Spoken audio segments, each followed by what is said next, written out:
storybooks for kids.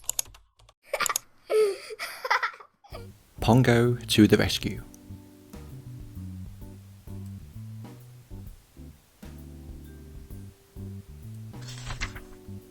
Hello, my name is Pongo.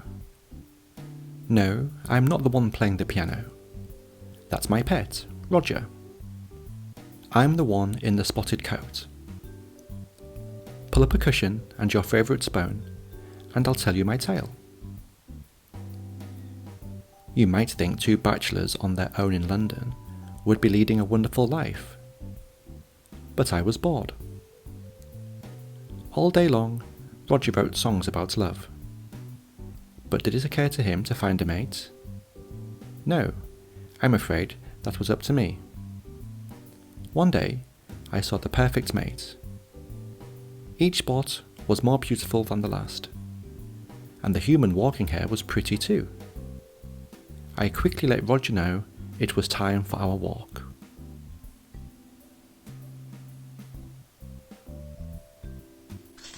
And as soon as we reached the park, I made sure that beautiful creature and her human would notice us. It was love at first sight between pretty Perdita and me. Oh, Roger and Anita got on splendidly too. Soon, we were married.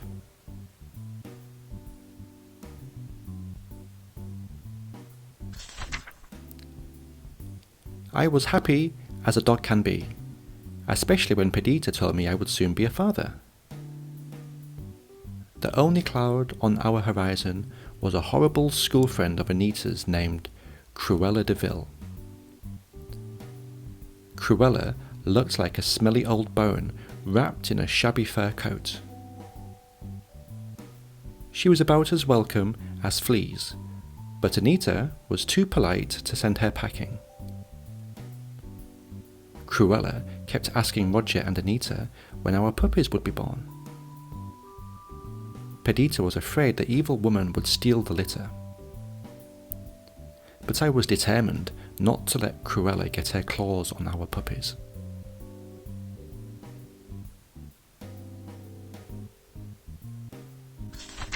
One stormy night, the puppies were born. Roger and I were beside ourselves with glee. At first, we thought there were 11. Then 2 more arrived. Then another. Then another. Finally, I found myself the father of 15 puppies. Cruella De Vil came to see them that very night. She said the puppies were ugly because they had no spots.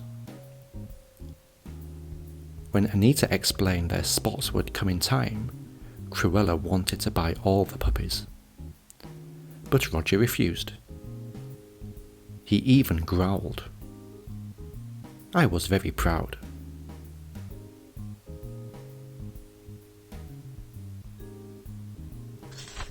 The puppies grew quickly. Perdy and I forgot all about Cruella. Then, one terrible night, Perdy and I came home from our walk and the puppies were gone. I smelled 2 nasty humans, but their trail ended at the street. The human police could do nothing, so I decided to try the twilight bark, which carries messages from dog to dog. One night, while Perdy and I walked our pets, I barked long and loud.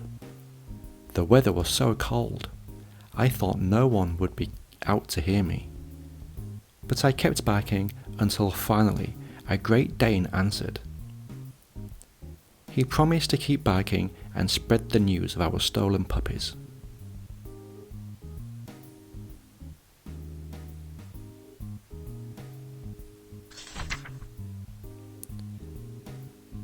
Before dawn, Perdita and I got a reply.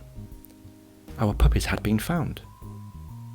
They were in Suffolk, far outside of London, at a dreadful old mansion. The rotten wreck was owned by Cruella De Vil. I knew I should have bitten her ankles when I had the chance. Perdy and I sneaked out the back window and were on our way. we ran out of London into the snowy countryside. And we ran and ran until we reached Suffolk.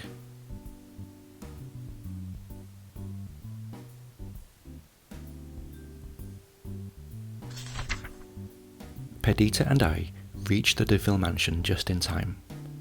Our puppies and dozens of other little spotted fellows were cornered by two thugs, Horace and Jasper Baden. I recognised their foul scent right away. Paddy and I crashed through the window. While the puppies escaped, we wrestled those Badens to the floor.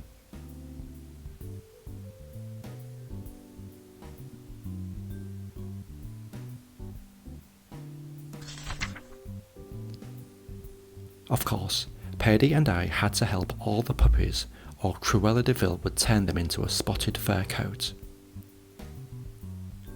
Suddenly, I wasn't the father of 15 anymore. I had 99 puppies to keep out of Cruella's clutches. I knew that once we got to London, my pet Roger would take care of us all.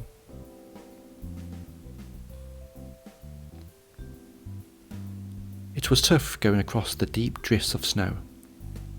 The Badens tracked our every step. Then I had an idea. If we walked along a frozen river, we would not leave paw prints. It was slippery. But the plan worked, and the Badens couldn't find us.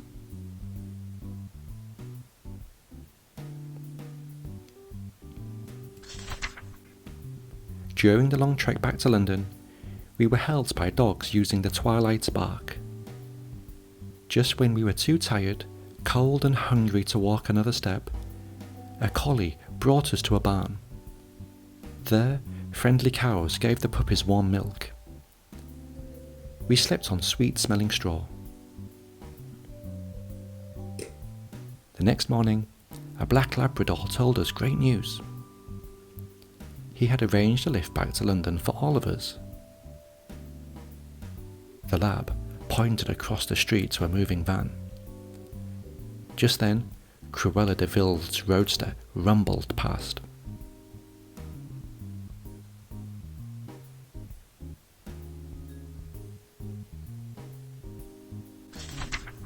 Poor Paddy couldn't imagine how we could all cross the street without Cruella seeing us. I tried to think, but that was hard with two puppies loudly fighting in the fireplace. Then the sight of the sooty puppies gave me an idea. We all rolled in the soot so Cruella De Vil wouldn't see 101 Dalmatians crossing the street. She would see only black dogs. Suddenly, I heard the van's engine start. Paddy and I hurried the puppies along. We had to get them all in the van before it left for London. All the while, Cruella and the Badens cruised up and down the street. I was leading the last batch of puppies across the street when melting snow fell on a pup and washed off the soot.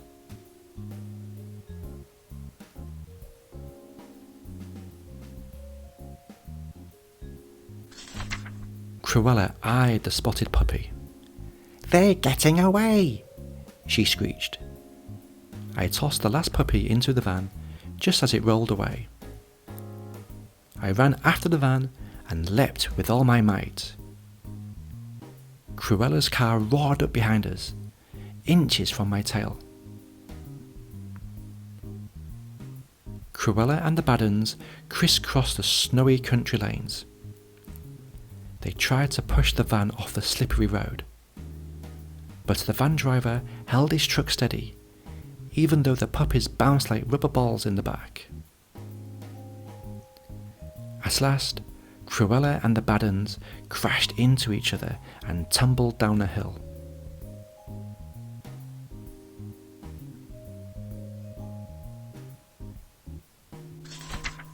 Soon, all 101 of us were safe at home.